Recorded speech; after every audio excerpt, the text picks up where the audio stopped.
the story behind Captain Blood's development. It's an incredible and bizarre story with multiple delays, cancellations, and bankruptcies. Many moons of lost doubloons. It's a thin air miracle that the game has been released at all. Multiple developers passed it around and it began life on the original Xbox. Through its almost 20-year turbulent development, Captain Blood went from the original Xbox to almost being an Xbox 360 release. It was done, and even a few copies got pressed as a disc, yet it stayed locked away in Davy Jones' locker, like a buried treasure filled with vibrating pleasure. And it is finally uncovered, unsheathed, released to the deepest bowels of the sloppy seas. Or we could say it's finally been uncovered and it's being released on 8th and 9th gen consoles. Is Captain Blood long lost booty? Or was it just a pirated bootleg of God of War all along? Well, pick me up and blow me down with the help of a team of pirates. Analyze and review Captain Blood. Finally. As cliche as it sounds, the story behind Captain Blood's development is far more interesting than the game's. Captain Blood himself doesn't get the most compelling introduction, and the cutscene dialogue is drowned out, making the story very hard to follow. There's a guy whose ship got boarded and his big-breasted girlfriend got kidnapped, and the only thing he could do was hire an equally vicious privateer to get her back, I think.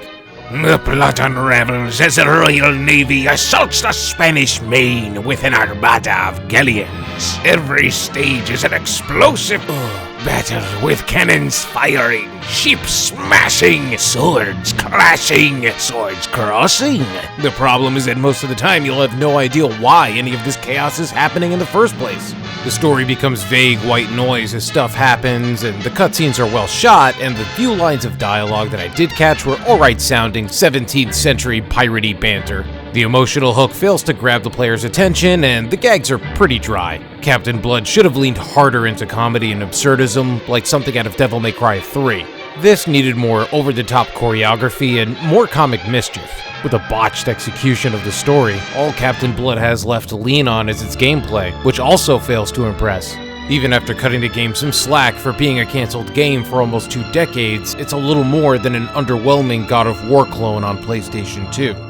The original God of War was a fairly streamlined action game compared to the likes of Devil May Cry or Ninja Gaiden, but it made up for it in other ways. The cinematic action looks cool for its day, and the game threw in some platforming and light puzzles once in a while to mix things up.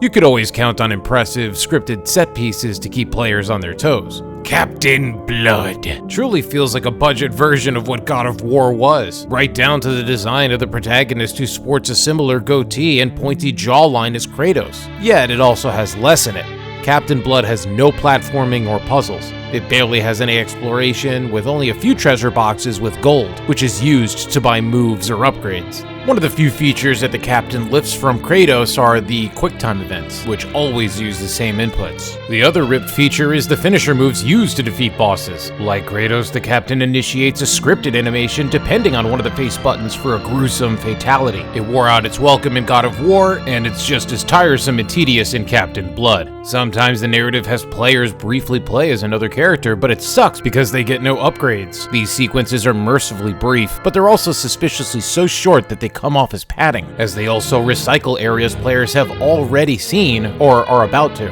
For most of the game, expect to be fighting platoons of the Spanish Royal Navy.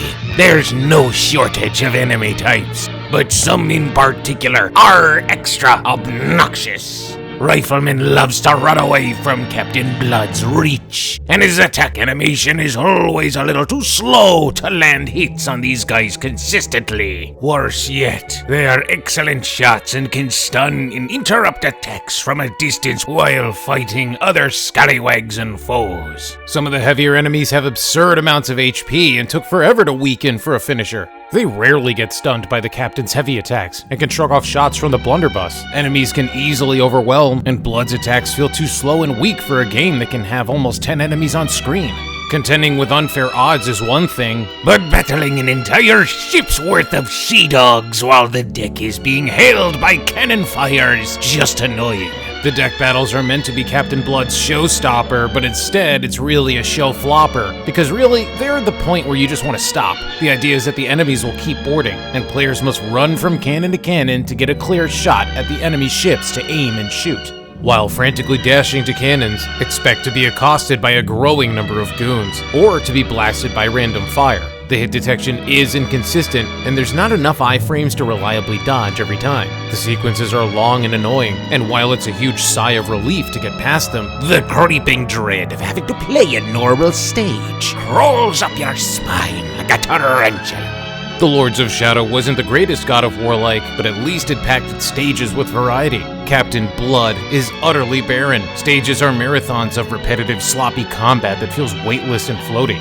The poor sound design and feedback make the swordplay lack any grit or viscera. Blood may as well be slapping guys with a paper sword. At least the paper cuts would look more painful. At times, the gameplay feels more like a 3D beat-em-up like Dynamite Cop. The arcade-like sensibilities are evident in the weapon pickups, which are vastly more powerful than anything the Captain has, but also expire after several uses. The thing is that those kinds of games are packed with variety in a condensed playtime.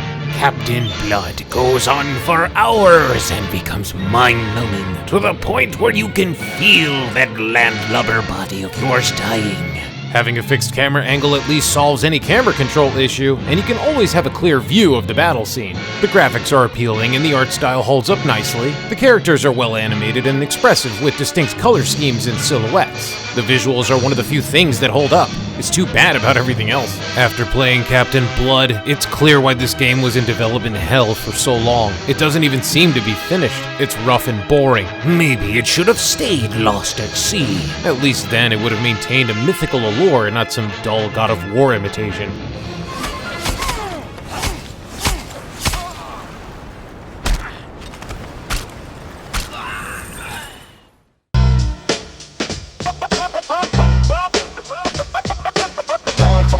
Starfish, here's the pitch. Captain Blood, #1, or a blunder and a dud. A god of war, clone born from a cursed cold and flood. So blow me down and strap my boots. Let's get below the sea level of the root of my tooth, because this ain't no tugboat, if you will. I'm Captain Blood, full of disease, grab your pills. If you give my game a 10, you are probably a shill. Aside from who fought it, don't get me started on how stink bomb this game is and why it's fully torted. If you didn't know by now, I could throw you a bone and explain how Captain Blood was an opportunity blown. #1, never mind the smell. #2, the spectacle was in developed in hell. Then it was dead as rock soon after being made for the original Xbox. What a pity for Captain Blood to then try and affect the Xbox 360, but failed again. But no matter, it died another death to return once more with expectations to be shattered. Don't be flattered and keep those dreams and treasures scattered. This game bombs harder than a truck stop toilet splatter with the window shattered. It's been a long time since I played something better. As you play the game plays you. And as the clock tick-tocks, you feel your bones rock with the repeat combos and must get shot. An never-ending slash of Brigade 10-man YIX marks my spot. Need I say more? We're all crossing swords and doing very opposite of begging for more. But I'm keeping score, try and use your weapon pickups I implore. But it won't announce the game's lacking sound and score. But give it up for slashing mobs and eating cobs and twisting knobs, crossing swords and killing hordes. Whoever knew slicing and dicing waves of enemies can make you so fucking bored. So y'all